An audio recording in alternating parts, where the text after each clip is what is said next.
Hello everyone, once again welcome back to our YouTube channel. तो आज की हमारी क्लास पार्ट 2 है। मतलब कि आज की इस क्लास में हम लेसन नंबर 1 को कंप्लीट करने वाले हैं, संप्रेषण की अवधारणा और उसकी प्रक्रिया। तो हमने क्या किया था लास्ट क्लास में, मतलब पार्ट 1 की क्लास में इस लेसन के आधे से ज़्यादा कॉन्सेप्ट को कवर कर लिया था। कुछ ऐसे कॉन्सेप्ट हैं जो कि हमारी प्रीवियस क्लास में कवर नहीं हो पाए थे, तो आज की इस क्लास में उन्हीं सारे रिमेनिंग टॉपिक्स को हमें कवर करने हैं, डिस्कस करने हैं और लेसन नंबर 1 को कंप्लीट करना है। तो so let's start our class without any further delay.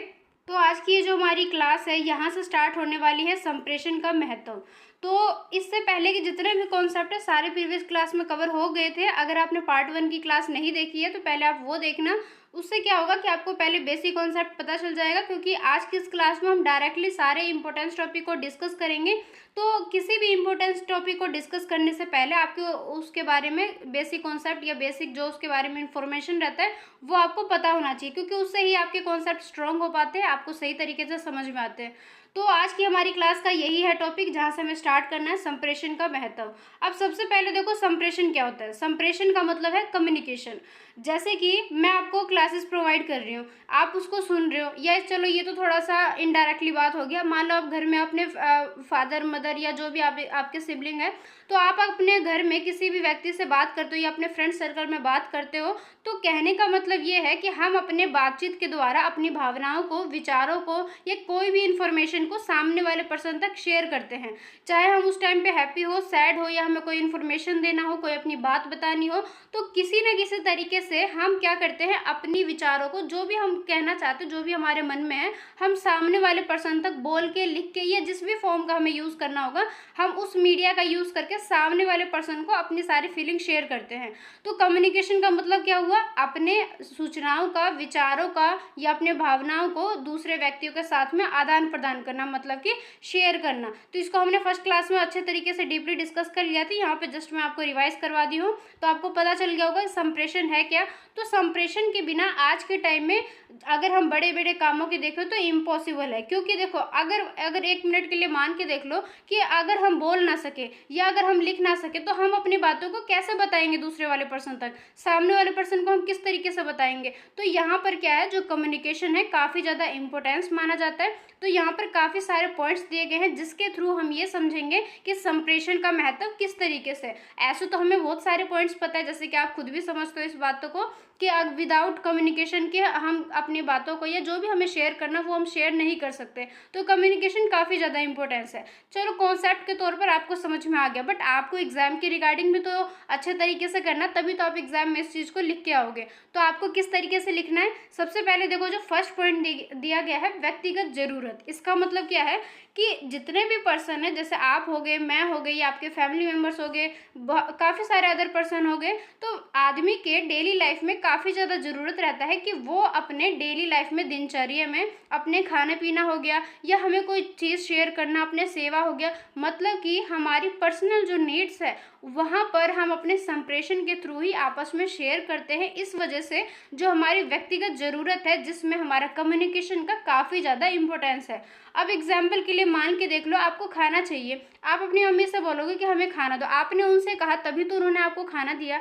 अगर आपको कुछ और चाहिए तो आप उनको बताओगे कि ये चीज़ मुझे चाहिए, तभी तो वो आपको प्रोवाइड करेंगे। अगर आप उनसे कहोगे ही ना तो उनको कैसे पता कि आपको क्या चाहिए। सेम इसी तरीके से अगर मान लो कोई बात है जो कि आपको बताना है अपने फ्रेंड सर्कल में, किसी भी साथ में, जब तक आप उन्हें नहीं बताओगे उन्हें कैसे पता चलेगा। आप चाहे बोल के बताओ चाहे लिख के बताओ, वो चीज़ अलग है, लेकिन किसी न किसी तरीके से तो आपको बताना पड़ेगा।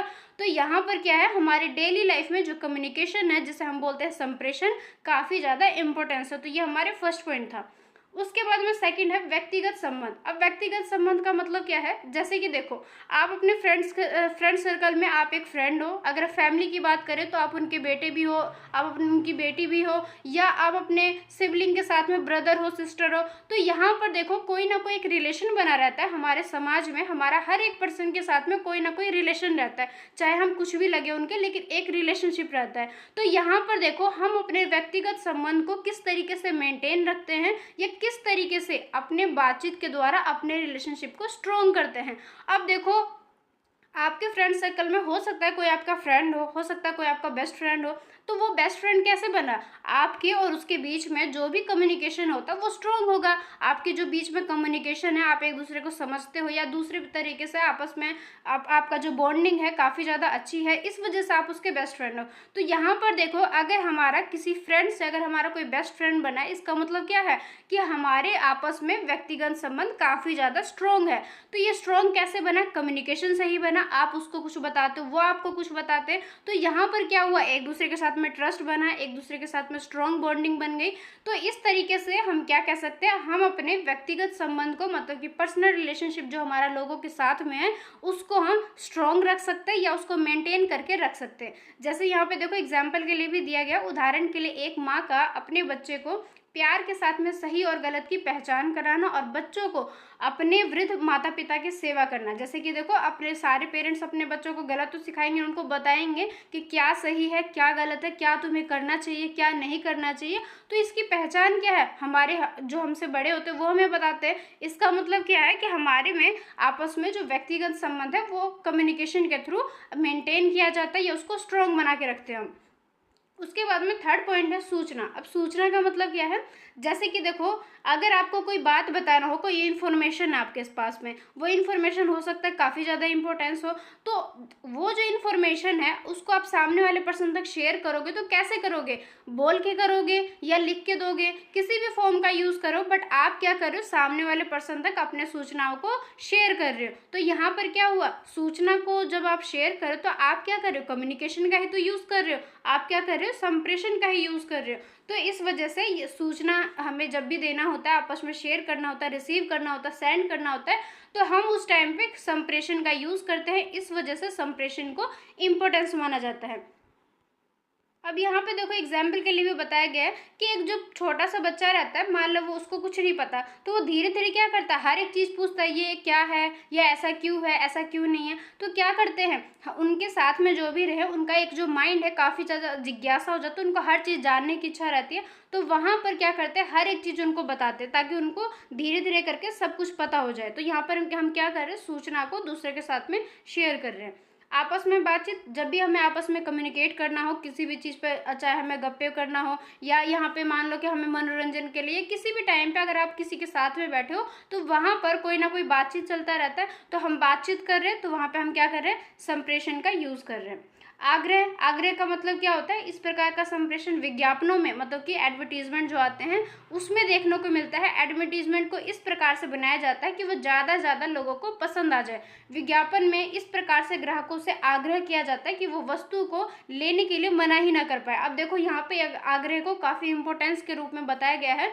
जैसे कि देखो, आप देखोगे अगर आप किसी शॉप पे जाओ, आपको पसंद आए ना पे, सामने वाला पर्सन आपसे काफ़ी ज़्यादा जिद करेगा कि हाँ ये सामान खरीद लो, आपको काफ़ी, आपके लिए काफ़ी बेहतर है या आपके ऊपर अच्छा लग रहा है। सेम इसी तरीके से देखो एडवर्टीजमेंट आता है, आप टीवी में देख लो, फ़ोन में देख लो, कहीं पे भी देख लो, एडवर्टीजमेंट में चाहे वो चीज़, वो प्रोडक्ट कितना ही बेकार क्यों ना हो, बट उसको इस तरीके से प्रेजेंट किया जाता है कि वो सामने वाले पर्सन को लगे कि वो काफ़ी ज़्यादा अच्छी चीज़ है, हमें लेना चाहिए। तो यहाँ पर क्या है, कम्युनिकेशन के थ्रू ही तो सामने वाले पर्सन को आग्रह करते हैं, उसको अपनी बात को मनवाते हैं ताकि सामने वाला पर्सन वही करे जो हम उससे चाहते हैं। उसके बाद में नेक्स्ट है मनोरंजन। मनोरंजन का मतलब ये है कि हम क्या करेंगे, आपस में बातचीत, मतलब कि संप्रेषण का यूज़ करके ही आपस में कम्युनिकेट कर पाएंगे, एंजॉय कर पाएंगे। चाहे हम किसी भी प्लेस पे जाए, घूमने जाए, घर में बैठे हो, कहीं पे भी बैठे, वहाँ पर हम क्या करेंगे, अपने बातचीत के द्वारा ही आपस में मनोरंजन करेंगे। तो यहाँ पर देखो ये सारे पॉइंट थे, इन सारे पॉइंट्स के थ्रू सिर्फ और सिर्फ यही बताया गया है कि कम्युनिकेशन का काफ़ी ज़्यादा इंपॉर्टेंस है। कम्युनिकेशन के विदाउट में हमारा जो एक डेली लाइफ का जो पूरा सिस्टम चलता है वो थोड़ा सा इनबैलेंस हो जाएगा, या उसको हम सही तरीके से मेंटेन ही नहीं कर पाएंगे। तो यहाँ पर अगर हम इसको कंक्लूजन के तौर पर देखें तो कम्युनिकेशन का काफ़ी ज़्यादा इंपॉर्टेंस है। इन सारे पॉइंट्स आपको समझ में आ गए होंगे। तो इस तरीके से हमारी डेली लाइफ की जो भी ज़रूरतें हैं, नीड्स है, उसको संप्रेषण, मतलब कि कम्युनिकेशन से ही कंप्लीट किया जाता है। तो कंप्रेशन जो कम्युनिकेशन है, मतलब कि संप्रेषण प्रक्रिया में 5 बातों का होना आवश्यक है। वक्ता, वक्ता किसको बोलते हैं? बोलने वाले को। श्रोता किसको बोलते हैं? सुनने वाले को। इस कंडीशन में देखो, अगर मैं आपको क्लासेस के थ्रू आपको सारे कॉन्सेप्ट समझा रही हूँ तो मैं कौन हूँ? वक्ता हूँ। आप क्या कर रहे हो? क्लासेस को ले रहे हो, आप सुन रहे हो, इसका मतलब आप कौन हो? श्रोता हो। माध्यम का मतलब क्या होता है? हम जिस भी मीडियम का यूज कर रहे हैं, जैसे कि यहाँ पे देखो आपके और मेरे बीच में काफी सारे मीडियम है, नेट हो गया, मोबाइल फोन हो गया, ये जिस भी थ्रू आप देख रहे हो, या जिस भी ऐप का, या मतलब जो भी सिस्टम का यूज करके मैं आपको क्लासेस प्रोवाइड करूँ, बीच में जितने भी ऐसे सिस्टम आते, जितने भी ऐसे टाइप्स आ रहे, जितने भी ऐसे सामान आ रहे जिसका यूज करके मैं आपके साथ में क्लासेस को डिस्कस कर रही हूँ, तो बीच में आने वाला सारा जो सिस्टम है, चाहे नेट हो, चाहे यूट्यूब हो, चाहे मतलब हर एक चीज जो कि हमारे आपस में कम्युनिकेशन को पॉसिबल बना रहा है, तो यहाँ पर मीडियम हो कहलाएगा। संदेश का मतलब क्या है कि हम जिस भी चीज को शेयर कर रहे हैं, मतलब हम अपनी बातचीत के द्वारा जो भी चीज को बता रहे हैं, दैट इज मैसेज। रुचि, रुचि का मतलब क्या है? हमारा इंटरेस्ट। वक्ता और श्रोता को बोलने और सुनने में रुचि होना, कि जैसे कि मैं आपको बता रही हूँ, आप सुन रहे, तो हमें इस तरीके से कम्युनिकेट करना है कि आपस में हमारा एक दूसरे के साथ में जो एक इंटरेस्ट है वो बना रहे। आप भी क्लासेस लेने के लिए काफ़ी ज़्यादा इंटरेस्ट होके बैठो, मैं भी आपको क्लासेस प्रोवाइड करने के लिए काफ़ी ज़्यादा इंटरेस्ट लेके आपको समझाओ। तो यहाँ पर क्या है, जब भी हम कम्युनिकेशन करेंगे तो यहाँ पर ये इम्पोर्टेंस है कि आपके दोनों के बीच में इंटरेस्ट का होना काफ़ी ज़्यादा इम्पोर्टेंस है। अदरवाइज वो ज़्यादा टाइम के लिए जो कम्युनिकेशन है उसको हम बना के नहीं रख सकते। जैसे कि एग्जाम्पल के लिए देख लो, आप अपने फ्रेंड सर्कल के साथ में बैठे हुए हो और आप इस तरीके से कोई बोरिंग बातें कर रहे हो जिसमें किसी का भी मन नहीं लग रहा, तो आप क्या करोगे? थोड़ी देर बाद सब चुप हो जाएंगे, क्योंकि उस बात में किसी का भी इंटरेस्ट नहीं है। लेकिन वहीं पे काफ़ी ज़्यादा इंटरेस्टिंग चीज़ को अगर हम डिस्कस कर रहे हैं तो सब बिल्कुल अटेंटिव होके बैठ जाएंगे, सारे सुनेंगे, इसको इंजॉय करेंगे। तो यहाँ पर क्या है, जब भी हम कम्युनिकेट करेंगे, मतलब संप्रेषण करेंगे, तो यहाँ पर रुचि का होना काफ़ी ज़्यादा इम्पोर्टेंस है। तो ये 5 बातें थे जिनको हमें किसी भी कम्युनिकेशन में या किसी भी संप्रेषण में इन सारी बातों को ध्यान में रखा जाता है, तो इनका ध्यान में रखना ज़्यादा जरूरी होता है।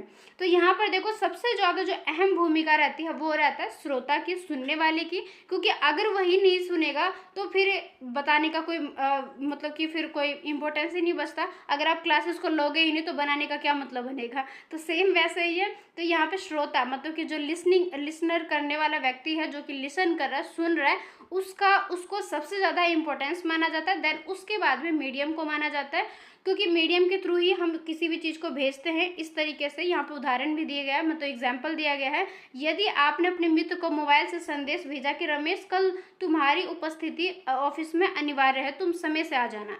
ऐसे में अगर आपका मित्र इस इनबॉक्स को यदि महीनों खोलता ही नहीं है तो उसका संदेश भेजना व्यर्थ हो जाएगा। मान लो आपका जो फ्रेंड है, चलो मैं इसको आपके लाइफ से रिलेट करके बताती हूँ।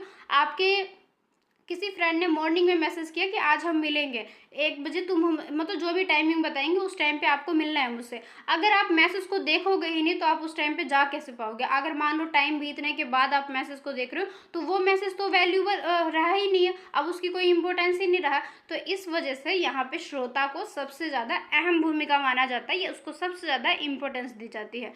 उसके बाद में हम मीडियम को इम्पोर्टेंस मानते हैं, क्योंकि हमने किसी न किसी मीडियम का यूज़ करके ही तो बताया। अगर मान लो जो बोलने वाला व्यक्ति है, जो कि अपने मैसेज को पहुंचाएगा, चलो उसका काफ़ी ज़्यादा इंटरेस्ट है बताने का, लेकिन वो अपनी बातों को, जब तक उसके पास कोई मीडियम नहीं है, जब तक उसके पास कोई माध्यम नहीं है, तब तक वो अपने बातों को, ये जो भी मैसेज है उसके पास में, वो शेयर नहीं कर सकता है। इस वजह से यहाँ पर माध्यम को, श्रोता के बाद में जो उसके बाद में जो नेक्स्ट इम्पोर्टेंस चीज़ है वो माना जाता है माध्यम को।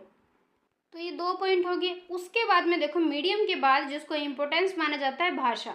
अब देखो, अगर जो श्रोता है और जो वक्ता है, मतलब दोनों के बीच में जो भी कम्युनिकेशन होता है, तो यहाँ पर सेम लैंग्वेज होना चाहिए, या सेम लैंग्वेज ना भी हो तो दोनों को समझ में आना चाहिए, तभी आपस में कम्युनिकेट कर सकते हैं, अदरवाइज नहीं कर सकते।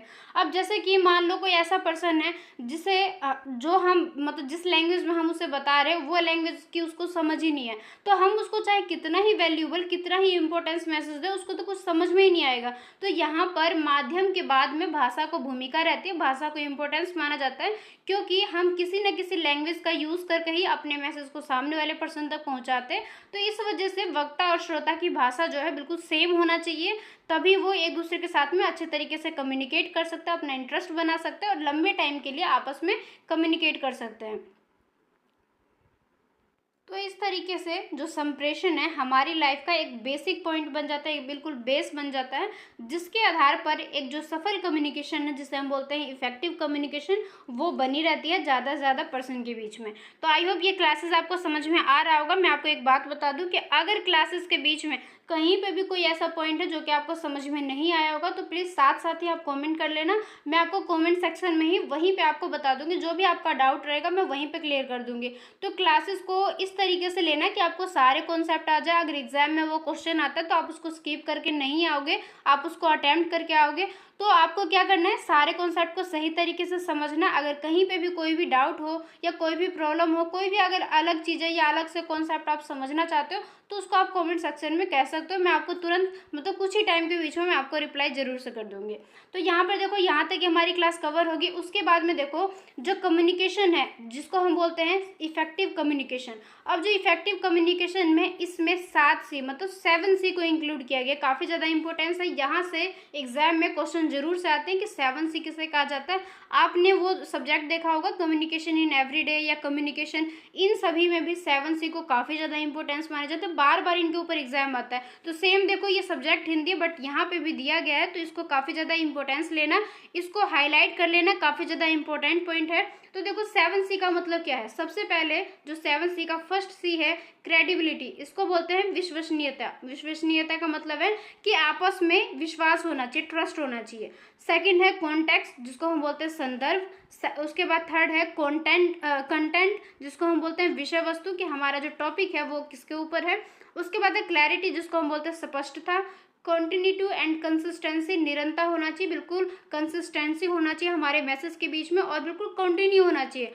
उसके बाद में नेक्स्ट है माध्यम, जिसे हम बोलते हैं चैनल। और उसके बाद लास्ट है कैपेबिलिटी ऑफ ऑडियंस, कि ऑडियंस के पास में कितनी ज़्यादा क्षमता है। तो इस तरीके से देखो, अब इसके ऊपर क्वेश्चन इस तरीके से बने हुए हैं। मानव जीवन में संप्रेषण का क्या महत्व है, संप्रेषण कब उत्पन्न होता है, संप्रेषण में 5 बातों का होना आवश्यक है, कौन कौन सी ऐसी बातें वो आपको यहाँ पे डिस्कस करना है। संप्रेषण में महत्वपूर्ण भूमिका किसकी होती है, ये सारा है जिसमें हमने पढ़ा था कि सबसे पहले रहता है श्रोता की, माध्यम की, फिर भाषा की। तो इस तरीके से आप इसको अब इजिली डिफाइन कर सकते हो अगर ये सारे क्वेश्चन आ जाए। अब आप ये मत सोचना कि ये सिर्फ 4 ही क्वेश्चन आएगा। देखो एग्जामिनर आपसे कुछ भी पूछ सकता है, उन्होंने आपके सामने सिलेबस रख दिया, आपकी जिम्मेदारी सिलेबस को पढ़ना, वो एग्जाम को किसी भी तरीके से क्वेश्चन को दे सकते हैं। ऐसा मत सोचना कि यहाँ पे 4 क्वेश्चन है तो यहाँ तक की क्लास में सिर्फ 4 ही क्वेश्चन आएंगे, ऐसा नहीं होता। क्वेश्चन को अलग तरीके से भी दिया जाता है। तो आई होप यहाँ तक की क्लास आपको समझ में आ गया होगा। देन उसके बाद में हमारा नेक्स्ट कॉन्सेप्ट है संप्रेषण की प्रक्रिया, जिसे हम बोलते हैं कम्युनिकेशन का प्रोसेस। अब इसका मतलब क्या है, कम्युनिकेशन की प्रक्रिया मतलब संप्रेषण की प्रक्रिया ये है जहाँ पर बिल्कुल फर्स्ट स्टेप से लेके आखिरी तक के स्टेप रहते हैं, जहाँ पर हम स्टार्टिंग से लेके मतलब कि मान लो मैं आपसे कुछ कहना चाहती हूँ तो मेरे सोचने से लेके आप तक पहुँचाने तक की जितने बीच में जितने भी सारे काम आते हैं, दैट इज़ कम्युनिकेशन की प्रक्रिया। तो यहाँ पर देखो यही तरह का संप्रेषण की प्रक्रिया में हम डिस्कस करेंगे किसी भी मैसेज को सामने वाले पर्सन तक किस तरीके से पहुँचाया जाता है, बीच में कौन कौन से ऐसे मीडियम आते हैं जिसका यूज़ करके हम अपने मैसेज को सामने वाले पर्सन तक पहुँचाते हैं। सबसे पहले देखो, अगर कोई भी एक छोटा बच्चा है जैसे कि जो अभी बोल नहीं पाता है, यहाँ पे एग्जाम्पल भी दिया गया है, इसी से रिलेट करके मैं आपको बताती हूँ। जैसे कि कोई बिल्कुल नवजात शिशु रहता है, बिल्कुल छोटा सा बच्चा, वो क्या करता है, अगर उसको कुछ भी चाहिए या उसको कुछ पेन हो रहा है या उसको कुछ चाहिए खाने का चाहिए या उसका मन नहीं लग रहा है, तो वहाँ पर वो क्या करता है, रोने लग जाता है। जिससे क्या होता है, फैमिली के पर्सन समझ जाते हैं कि इसको कोई ना कोई दिक्कत है, इसको शायद भूख लगी है, मतलब उनकी फैमिली वाले जान जाते हैं कि उनकी उसको भूख लगा हुआ है या किसी और चीज़ के लिए रो रहा है। तो देखो बीच में जो उनका रोना है, मतलब जो एक छोटा बच्चा रो के ही कम्युनिकेट कर लेता है कि उसे कुछ चाहिए या उसे किसी भी तरीके से भाई वो जिस कंडीशन में बैठा, अगर वो लेटा हुआ तो उसको उठा लो, मतलब जो भी वो कहना चाहता है वो क्या करता है, रो के बताता है। तो यहाँ पर देखो एक छोटा बच्चा भी एक रोने को बीच में कम्युनिकेशन के अंदर ला रहा है, वो कम्युनिकेशन को अपने रोने के थ्रू आपस में जो भी वो बताना चाह रहा है वो रो के बताएगा, ताकि सामने वाले पर्सन उसको समझ सके कि वो एक्चुअल में करना क्या चाहता है या कहना क्या चाहते हैं। तो यहाँ पर देखो कम्युनिकेशन क्या है, एक बच्चा जब एक छोटा सा बच्चा रहता है वहीं से स्टार्ट हो जाता है और उसके पूरे लाइफ में ये जो पूरा प्रोसेस है वो चलता ही रहता है। तो इस तरीके से जो संप्रेषण की प्रक्रिया है जिसमें हम देखते हैं, सुनते हैं, बोलते हैं, अब कई बार हम क्या करते हैं, टच करके देख लेते हैं, अपनी आंखों से ही देख लेते हैं, या हम स्पर्श करके, मतलब किसी न किसी तरीके से हम कम्युनिकेट करते ही रहते हैं। जैसे क्लास में देखो टीचर कोई आपको कुछ बता रहा है, अब टीचर बताते बताते अगर मान लो क्लास में कोई डिस्टर्बेंस कर रहा है तो वो क्या करेंगे, अपने आइज के थ्रू ही अपने थोड़ा सा गुस्सा दिखा के मतलब ये बताना चाहेंगे कि साइलेंट हो जाओ सारे। तो यहाँ पर देखो आंखों का भी यूज़ करते हैं। कई बार हम क्या करते हैं, हम बोलते नहीं हैं बट अपने हाथों से ही कह देते कि बैठ जाओ या खड़े हो जाओ, किसी न किसी तरीके से हम क्या करते हैं, कम्युनिकेट करते हैं। तो यहाँ पे बोलना, लिखना, पढ़ना, सुनना, हर एक चीज़ जिसके थ्रू हम अपने आपस में कम्युनिकेट करेंगे सारा आ जाता है संप्रेषण के अंदर। तो यहाँ पर देखो संप्रेषण की प्रक्रिया हम डिस्कस करेंगे, जिसमें हम 1 बाय 1 देखेंगे कि कौन कौन से ऐसे प्रोसेस है जिसके थ्रू कम्युनिकेशन को कंप्लीट किया जाता है। तो देखो समस्त मानवीय व्यवहार मतलब कि जो भी हम डेली लाइफ में जो भी हमारा एक क्रिया है, जो भी एक हमारा काम है, वो संप्रेषण ही तो है। और यह मानवीय व्यवहार संप्रेषण के साथ साथ एक प्रक्रिया भी है, मतलब एक प्रोसेस भी है, क्योंकि इस प्रक्रिया में, इस प्रोसेस के थ्रू ही जो वक्ता का संदेश है वो श्रोता तक पहुंचता है, और श्रोता क्या है, उस पर अपना रिप्लाई करता है, मतलब प्रतिक्रिया करता है, जिसे हम बोलते हैं फीडबैक। तो यहाँ पर क्या करता है, जो वक्ता है वो बताएगा और जो श्रोता है उसको सुन के उसको फीडबैक देगा, दैट इज प्रतिक्रिया। उसके बाद देखो मनुष्य का सोचना हो गया, समझना हो गया, या किसी भी तरीके से वो अपने व्यवहार के थ्रू कोई ना कोई चीज़ शो कर रहा है, तो ये सारा आ जाता है संप्रेषण के अंदर ही आ जाता है। तो यहाँ पर देखो संप्रेषण की प्रक्रिया को समझने के लिए संप्रेषण के तत्वों का जानना आवश्यक है कि इसके अंदर कौन कौन से ऐसे तत्व आते हैं। सबसे पहले देखो जो लासवेल है उन्होंने 1948 के अनुसार संप्रेषण के अंदर कुछ तत्वों को डिफाइन किया है। सबसे पहले है कौन। कौन का मतलब कौन है कि कौन बोलेगा, कहता है। क्या का मतलब क्या कि क्या कहता है, जिस माध्यम से कहता है, किसको कहता है, कितने प्रभाव से कहता है। तो ये सारा प्रोसेस है, मतलब इन सभी का यूज़ करके हम क्या करेंगे, कम्युनिकेशन के प्रोसेस को कंप्लीट करेंगे। जो जॉन कोटर थे, इनके अनुसार में जो सूचना है, मतलब जो हम भी हमारे इन्फॉर्मेशन है, वो किसी न किसी माध्यम से भेजने और प्राप्तकर्ता का किसी न किसी मीडियम का यूज़ करके जो फीडबैक है वो देने का पूरा काम ही कहलाता है संप्रेषण की प्रक्रिया। तो यहाँ पर देखो सबसे पहले वक्ता है, जिसे हम बोलते हैं वक्ता हो गया, श्रोता हो गया। सोचने की प्रक्रिया, अनुभव, निर्णय क्षमता, कि हम पहले सबसे पहले कुछ ना कुछ चीज़ सोचेंगे कि हमें पहले खुद भी तो पता होना चाहिए कि हमें क्या शेयर करना है। उसके बाद में हम क्या करेंगे, माध्यम का यूज़ करेंगे, जिसमें मीडियम का यूज़ करना, मान लो हमें बोल के बताना है या हमें मैसेज करके बताना, तो हम यहाँ पर क्या करेंगे, मीडियम का यूज़ करेंगे। फिर सोचने की प्रक्रिया, अनुभव, निर्णय क्षमता, फिर क्या करेगा, जो श्रोता है वो सोचेगा कि मैसेज में उसको क्या बताया गया है। और यहाँ पे देखो, यहाँ से देखोगे आप ये बैक जा रहा है, मतलब कि यहाँ से क्या करेगा, जो श्रोता है वो फीडबैक देगा। तो ये जो पूरा प्रोसेस है वो घूमता रहता है। अब मैं इस प्रोसेस को आपको सिंपल तरीके से बताती हूँ। देखो जैसे कि आप किसी क्लास में बैठे हो और सामने आपके टीचर है। सबसे पहले टीचर क्या करेंगे, आपको कुछ ना कुछ चीज़ डिफाइन करेंगे, आपको लेसन समझाएंगे, जो भी टॉपिक है वो आपको बताएंगे। आप क्लासेस को समझते जाओगे, लास्ट में जाके आपका मन करेगा कि कोई डाउट हो गया वो पूछ लूँ, या आप सोचोगे कि मैम, मतलब कुछ भी तरीके से आप क्या चाहते हो, टीचर से कुछ ना कुछ पूछना चाहते हो। तो यहाँ पर देखो क्या हुआ, सबसे पहले यहाँ पे जो वक्ता है वो कौन है, टीचर हो गया। टीचर के मन में पहले आएगा कि वो क्या डिस्कस करे आज की क्लास में। तो सेकंड स्टेप पे पहले वो सोचेंगे कि हमें क्या बताना है, फिर वो एक माध्यम का यूज़ करेंगे। अगर आप आमने सामने बैठे हो तो वो डायरेक्टली हो जाएगा, मतलब कि प्रत्यक्ष हो जाएगा। आप क्या करोगे, प्रत्यक्ष कम्युनिकेशन कर रहे हैं, तो वहाँ पर कोई अदर मीडियम नहीं आएगा, वहाँ पे जस्ट टीचर आपको बोल के बताएंगे। तो यहाँ पर माध्यम क्या हो गया, प्रत्यक्ष हो गया।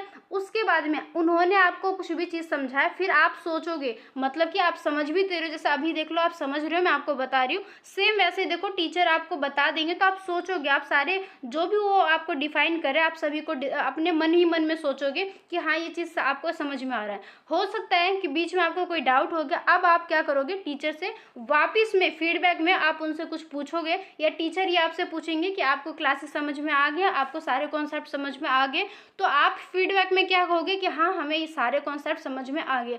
तो इस तरीके से जो संप्रेषण की जो प्रक्रिया है, पूरा रोल मतलब घूमती रहती है, इनका जो सर्कुलेशन है वो लगातार होता ही रहता है। वक्ता बताते रहते हैं, श्रोता सुनते रहते हैं, फिर श्रोता फीडबैक देते हैं, फिर वक्ता फीडबैक देते हैं। इस तरीके से कम्युनिकेशन का जो प्रोसेस है हमारे डेली लाइफ में रेगुलर तरीके से चलती रहती है। तो यहाँ पर देखो ये चित्र आपको समझ में आ गया होगा। अगर एग्जाम में क्वेश्चन आते हो तो आप इसी तरीके से बताना, क्योंकि एग्जामिनर के जो एग्जामिनर है उनको पहले ये पता होना चाहिए कि आपको कॉन्सेप्ट आते हैं, समझ में आते हैं, फिर देन ये भी देखा जाता है कि आपने कितने बेहतर तरीके से डिफाइन किया है। तो जब भी एग्जाम में ऐसे क्वेश्चन है तो आप अच्छे तरीके से इस तरीके से वहाँ पर आंसर को डिस्कस करना। अब बीच में एक पॉइंट ये भी आता है कि जब भी हम कम्युनिकेशन के प्रोसेस को डिस्कस करते हैं या कम्युनिकेशन का जो प्रोसेस है वो चालू रहता है, यहाँ पर टू वे फ्लो कम्युनिकेशन को बनाए रखना काफ़ी ज़्यादा ज़रूरी है। टू वे फ्लो कम्युनिकेशन क्या है, जैसे कि अभी मैंने आपको एग्जांपल में बताया, पहले टीचर आपसे कुछ बताएंगे, आप उसको समझोगे, फिर आप फीडबैक में उनसे पूछोगे, फिर वो वापस आपसे जवाब देंगे। इस तरीके से जो पूरा प्रोसेस है वो चलता रहेगा।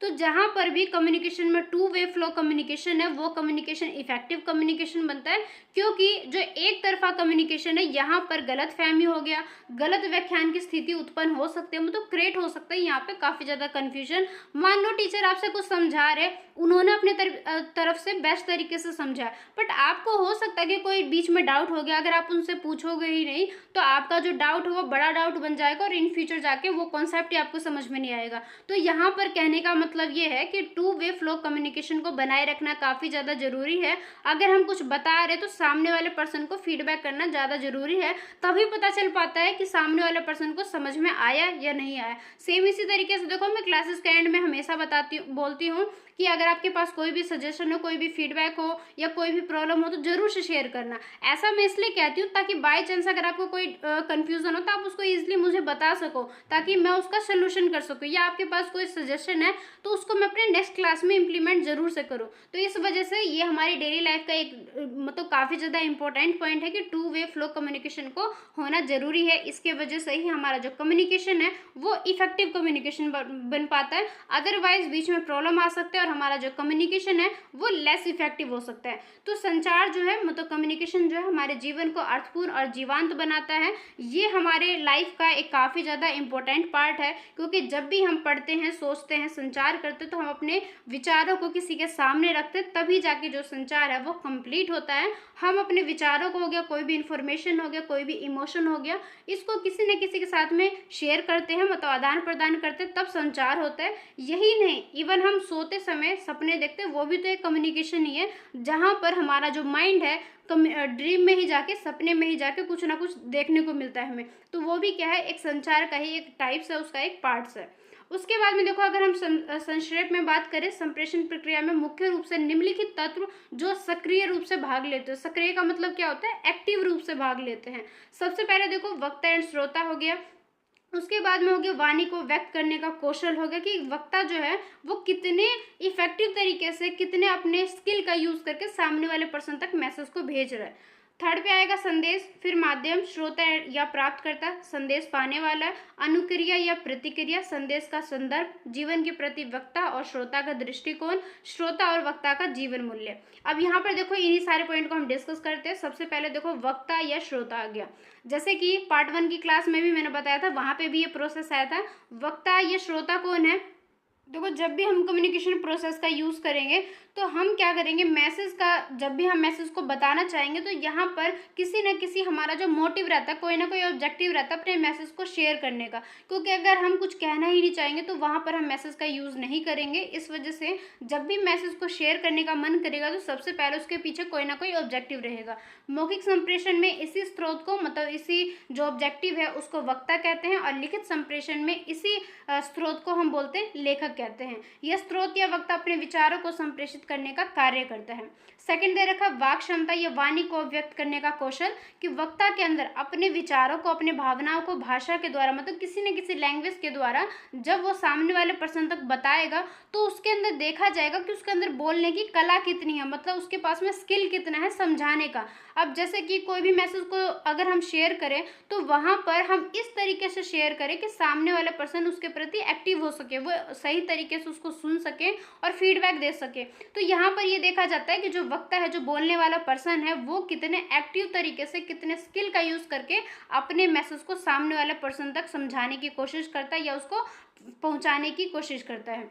उसके बाद में थर्ड पॉइंट पर आता है संदेश। संदेश हमेशा अर्थपूर्ण होना चाहिए, मतलब उसका कोई ना कोई मीनिंग होना चाहिए, मीनिंगलेस नहीं होना चाहिए, हमेशा मीनिंगफुल होना चाहिए।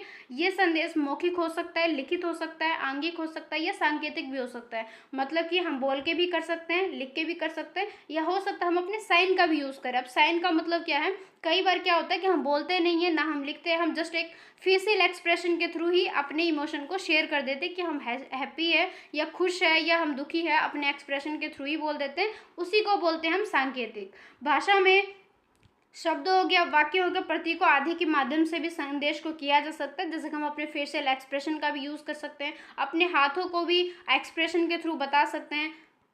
तो यहाँ पर हम किसी न किसी भाषा का यूज़ करके मैसेज को शेयर करते हैं अपने सामने वाले पर्सन तक, जहाँ पे भी हमें उस मैसेज को पहुँचाना है। उदाहरण के लिए देखो, एग्जाम्पल दे रखा है, जाओ एक शब्द है परंतु बोलने के ढंग से इसका अर्थ बदल जाता है। ये संदेश अगर हो सकता है, जैसे कई को हम नॉर्मली प्यार से बोले कि हाँ अब तुम चले जाओ, कई बार हो सकता है हम इसी चीज़ को गुस्से में बोल रहे हैं कि जाओ यहाँ से। तो यहाँ पर क्या है, वर्ड तो एक ही है लेकिन उसके मीनिंग काफ़ी सारे हो सकते हैं। तो यहाँ पर वक्ता के ऊपर डिपेंड करता है कि वो किस तरीके से बता रहा है, कि वो अच्छे तरीके से बोल रहा है या थोड़े से गुस्सा होके बोल रहा है। तो यहाँ पर ये देखा जाता है कि वर्ड तो एक ही है लेकिन उसका जो मीनिंग है वो सिचुएशन के अकॉर्डिंग अलग अलग होता रहता है। हम जाओ शब्द को कई तरीके से बता सकते हैं, खुश होकर भी बोल सकते हैं कि जाओ, या उसको हम मतलब काफ़ी ज़्यादा गुस्से में भी बोल सकते हैं कि जाओ यहाँ से, या हड़बड़ी में भी कह सकते हैं। तो इस तरीके से देखो, वर्ड तो एक ही है लेकिन उसका मीनिंग किस तरीके से हम सामने वाले पर्सन तक पहुँचा रहे हैं वो हमारे ऊपर डिपेंड करता है। तो संप्रेषण की प्रक्रिया को अगर हमें सफल बनाना है, उसे हमें इफेक्टिव बनाना है, तो वक्ता को अपनी भाषा में,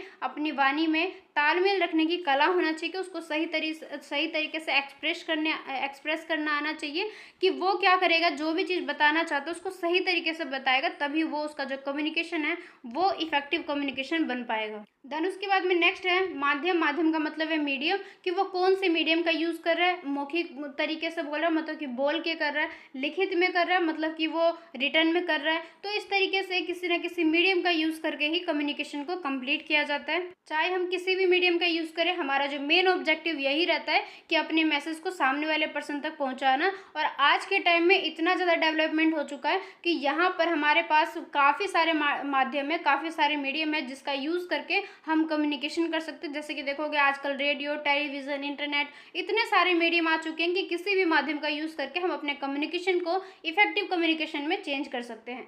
उसके बाद में नेक्स्ट है प्राप्तकर्ता। प्राप्तकर्ता किसको बोलते हैं, जो कि मैसेज को रिसीव करने वाला पर्सन है। जो मैसेज को रिसीव करेगा उसी को हम बोलेंगे प्राप्तकर्ता, जिसके पास में मैसेज को पहुंचाने का मेन ऑब्जेक्टिव रहता है। तो यहाँ पर देखो, मौखिक संप्रेषण में श्रोता ही प्राप्तकर्ता होता है और लिखित संप्रेषण में जो पाठक है वही प्राप्तकर्ता होता है। संप्रेषण प्रक्रिया में वक्ता को इस चीज़ को ध्यान में रखना चाहिए कि वो संदेश को किसको प्राप्त करना चाहता है, यह संदेश किसके लिए है, उसी को संप्रेषित करना चाहिए। अब जैसे कि मतलब इस लाइन का मतलब ये है कि हमें क्या करना है, हमेशा प्राप्तकर्ता का ध्यान में रखना है, मतलब कि जो रिसीवर है उसको ध्यान में रखना है कि हमें किसके तक पहुंचाना। हम गलत जगह तो नहीं पहुंचा रहे मैसेज को, तो मैसेज को रिलेवेंट पर्सन तक ही पहुंचाना हमें ज़रूरी है, क्योंकि कम्युनिकेशन को हमें इफेक्टिव बनाना होता है। तो यहाँ पर प्राप्तकर्ता का हमें ध्यान में रखना है कि एक्चुअल में जो मैसेज है उसको किन लोगों को इसकी नीड है। अब जैसे कि देखो, ये क्लासेस है, चलो ये हिंदी ए है, तो आपके लिए भी सही है, मतलब बीकॉम के लिए भी सही है, बीए के लिए भी सही, सभी के लिए सेम ही है।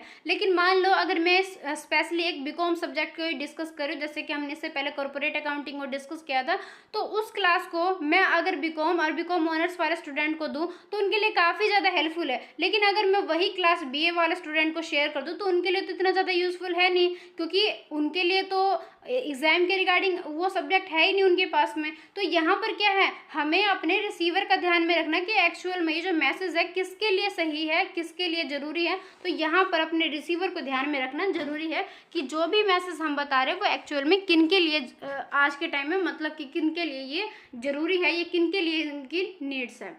उसके बाद में नेक्स्ट है संदेश प्राप्ति। यहाँ पर देखो, संदेश प्राप्ति को ही हम इंग्लिश में बोलते हैं डिकोडिंग। अब डिकोडिंग का मतलब क्या होता है, जैसे कि देखो, जब श्रोता, जो वक्ता के द्वारा जब भी मैसेज को भेजा जाता है, तो हम क्या चाहते हैं, हमने जिस भी तरीके से बताया सामने वाले पर्सन को सेम उसी तरीके से आए। तो यहाँ पर देखो, जैसे कि मैं आपको समझा रही हूँ, मैं आपको एग्जांपल के थ्रू बताती हूँ, तब आपको सही तरीके से क्लियर हो जाएगा। जैसे कि मैं आपको समझा रही हूँ, तो मेरे माइंड में जितने भी कॉन्सेप्ट है, मैं चाहूँगी कि आपको मैं सेम उसी तरीके से बताऊँ जिस तरीके से मेरे माइंड में है, ताकि आपको सारे कॉन्सेप्ट बिल्कुल बेहतर तरीके से आ जाए। तो यहाँ पर देखो, मैं आपको बोल के बता रही हूँ, आप क्या कर रहे हो, सुन रहे हो। तो आप क्या कर रहे हो, मेरे वॉइस का यूज़ करके कॉन्सेप्ट को डिकोड कर रहे हो, आप उसको अपने माइंड में लेके आ रहे हो, आप उन चीज़ों को समझ रहे हो।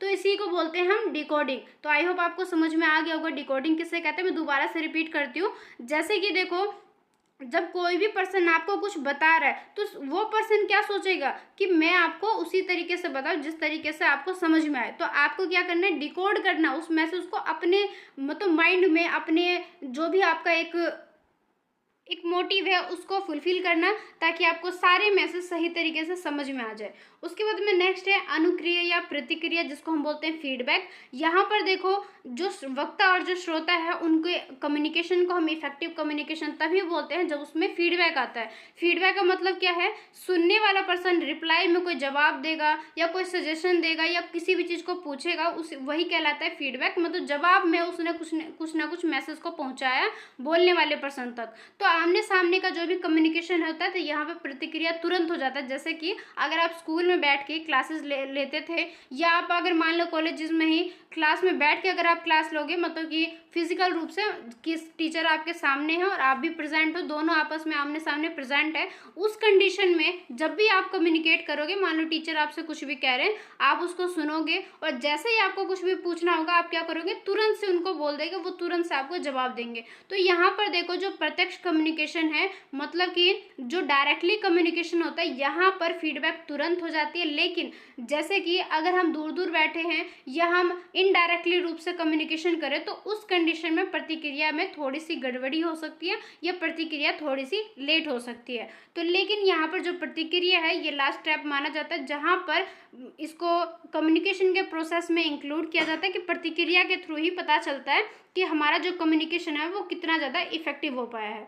उसके बाद में नेक्स्ट है संदर्भ, जिसको हम बोलते हैं संदेश। प्रत्येक सूचना इस संदेश का संदर्भ काफ़ी ज़्यादा इंपॉर्टेंस हो जाता है, काफ़ी ज़्यादा नीड्स हो जाती है, इसके आवश्यक हो जाता है, क्योंकि यह संदर्भ जो है हमारी शारीरिक, मनोवैज्ञानिक और सांस्कृतिक भी हो सकता है। उदाहरण के लिए यदि आप अकेले हैं और आपको चोट लगी तो आपके मुंह से अभद्र शब्द भी निकल सकते हैं। ठीक वैसे ही एक संदेश को मित्र से बात करते समय, पिता से बात करते समय, पड़ोसी से बात करते समय अलग अलग ढंग से कम्युनिकेशन करना होता है। देखो मैं इसको अब सिंपल तरीके से बताती हूँ कि जैसे कि अगर आप अपने से किसी बड़ों से बात करते हो तो आपका जो बोलने का तरीका होगा वो अलग होगा। अगर आप अपने से छोटे से बात करते हो तो आपका बोलने का तरीका अलग होगा। अगर वही आप अपने फ्रेंड के साथ बैठे हो तो आपका तरीका अलग होगा। अगर आप घर में अपने सिबलिंग के साथ में बात करो तो वहाँ पर अलग होगा। अब व्यक्ति तो पर्सन तो आप ही सेम, मतलब सेम ही हो हर प्लेस पे, लेकिन आपका बात करने का जो तरीका है वो बदलता जा रहा है पर्सन टू पर्सन के साथ में। कि आप अपने बड़ों के साथ में बात करते हो तो अलग तरीके से करोगे, छोटे के साथ में अलग करोगे, तो जैसे भी करते हो तो लेकिन आपका चेंज हो जाता है। अब जिस तरीके से आप अपने पापा से बात करोगे, अपने मदर से बात करोगे, वैसे तो आप अपने छोटे से बात नहीं करोगे। या जिस तरीके से आप अपने छोटे से बात करते हैं, कई बार हम तू का भी यूज़ करते हैं या कई बार हम गलत लैंग्वेज का भी यूज़ करते हैं, तो वहाँ पर हम अपने बड़ों के साथ तो वैसा नहीं करेंगे क्योंकि वो तो हमारे गलत नेचर को शो करेगा। तो यहाँ पर क्या है, संदर्भ को ध्यान में रखा जाता है कि हम किसके साथ में किस तरीके से बात कर रहे हैं। उसके बाद में नेक्स्ट है जीवन के प्रति वक्ता और श्रोता का दृष्टिकोण, कि हमारा दृष्टिकोण कैसा है, हम अपने लाइफ को या वक्ता या श्रोता जो है अपने लाइफ को कैसे समझते हैं, कैसे देखते हैं, इसका प्रभाव भी हमारे कम्युनिकेशन पे पड़ता है और इसके थ्रू भी हमारा जो कम्युनिकेशन है वो सफल हो सकता है या असफल भी बन सकते हैं। उसके बाद में लास्ट है वक्ता और श्रोता का जीवन मूल्य, कि वक्ता और श्रोता के जो जीवन मूल्य हैं अर्थात उनके जीवन में नैतिकता का क्या स्थान है, ये भी काफ़ी ज़्यादा इंपॉर्टेंस है, क्योंकि जो नैतिक है, जो कि हमारा एथिकल है, वही हमें बताता है कि क्या सही है क्या नहीं है। तो ये देखो हमारा जो एथिकल है ये हमारे खुद से, हमारी जो भावना है, हमारी जो फीलिंग है, हमारा जो हार्ट है, वही हमें बताता है कि क्या सही है क्या नहीं है। तो ये आपस में क्या है, एक जीवन मूल्य बन जाता है, हमारी लाइफ का काफ़ी ज़्यादा इंपॉर्टेंट पार्ट बन जाता है। क्योंकि जब यह नैतिकता वक्ता और श्रोता में एक ही स्तर का होता है तो संप्रेषण की प्रक्रिया संपूर्ण रूप से सफल हो पाती है, कि सामने वाला पर्सन का भी मेन ऑब्जेक्टिव जो उसका एथिकल है वो भी आपके तरह ही है जैसे कि आपका एथिकल है। तो यहाँ पर देखो दोनों का जब एथिकल पॉइंट जो सेम रहेगा, मतलब सोचने का नज़रिया या अपने जीवन का मूल्य सेम रहेगा, तो आपस में जो भी उनका कम्युनिकेशन होगा वो बिल्कुल इफेक्टिव हो पाएगा। जैसे एग्जाम्पल दे रखा है, जैसे कक्षा में अध्यापक का पूरे लगन के साथ में अपनी कर्तव्य भावना में डूबकर किसी पाठ को पढ़ाना और छात्रों का उतने ही लगन और ध्यान के साथ में उस ज्ञान को संग्रह करना, तो यही है हमारा जीवन मूल्य, जहाँ पर जो बोलने वाला पर्सन है उसका भी मेन ऑब्जेक्टिव वही है जो कि सुनने वाले पर्सन का मेन ऑब्जेक्टिव है। जैसे कि देखो मैं आपको एग्जाम्पल के लिए बताती हूँ कि मेरा ऑब्जेक्टिव क्या है, क्लासेस के थ्रू आपको सारे कॉन्सेप्ट समझाना, और अगर आप ये क्लासेस ले रहे हो तो आपका भी तो मेन ऑब्जेक्टिव यही है कि आपको क्लासेस क्लासेस के थ्रू सारे कॉन्सेप्ट समझ में आ जाए। तो कहीं ना कहीं आपका और मेरा, हम दोनों का ही जो मेन ऑब्जेक्टिव है सेम ही है। तो यहाँ पर देखो इस क्लासेस का मतलब कि जो मेन ऑब्जेक्टिव है हम दोनों का सेम ही है, तो इसे ही बोलते हैं जीवन मूल्य, जहाँ पर वक्ता और श्रोता दोनों का जो नैतिक है वो बिल्कुल सेम ही रहता है। तो आई होप ये सारे पॉइंट आपको समझ में आ गए होंगे। यहाँ से निष्कर्ष स्टार्ट हो गया, मतलब कि यहाँ पे जाके जो आपका लेसन है वो कंप्लीट हो चुका है। लेसन नंबर 1 को हमने कंप्लीट कर लिया। यहाँ से एक्सरसाइज स्टार्ट होगी, कुछ क्वेश्चन दिए गए जिसको आप इजीली कर सकते हो। तो अब आपको फीडबैक देना है, जैसे कि ये क्लासेस ही हमने इसके ऊपर डिस्कस किया, फीडबैक भी आ रहा था बार बार, तो आपको भी फीडबैक जरूर से देना कि आज की ये क्लास आपको कैसी लगी। आपके पास में कोई भी सजेशन हो, कोई भी प्रॉब्लम हो या कोई भी डाउट हो तो आप जरूर से पूछना। कमेंट सेक्शन इसीलिए दिया गया ताकि आप अपने कमेंट के थ्रू आप बता सको कि आपको कुछ पूछना हो, वो भी आप पूछ सकते हो। और आपके साथ में अगर आपके पास में कोई भी सजेशन हो प्लीज़ उसे शेयर करना, क्योंकि सजेशन के थ्रू ही क्लासेस की जो क्वालिटी है उसको बढ़ाया जाता है, इंक्रीज किया जाता है। सो फीडबैक देना ना भूलें, साथ ही क्लासेस को लाइक शेयर जरूर से करना। और अगर आपने अभी तक चैनल को सब्सक्राइब नहीं किया तो सब्सक्राइब जरूर से कर लेना, क्योंकि इस चैनल पे मैं काफ़ी सारे क्लासेस प्रोवाइड करती हूँ, तो सभी के लिए क्लासेस काफ़ी ज़्यादा हेल्पफुल रहती है। तो क्लासेस को लाइक शेयर और चैनल को सब्सक्राइब करना ना भूलें। अगर आपने ऑलरेडी सब्सक्राइब कर रखा है तो अपने दोस्तों के साथ में, मेरे फ्रेंड के साथ में जरूर से शेयर करना। मिलते अपने नेक्स्ट वीडियो में जिसमें हम अपने लेसन नंबर 2 को डिस्कस करेंगे। तो आज के इस क्लास में बस इतना ही, मिलते अपने नेक्स्ट वीडियो में। तब तक के लिए bye, take care and thank you so much.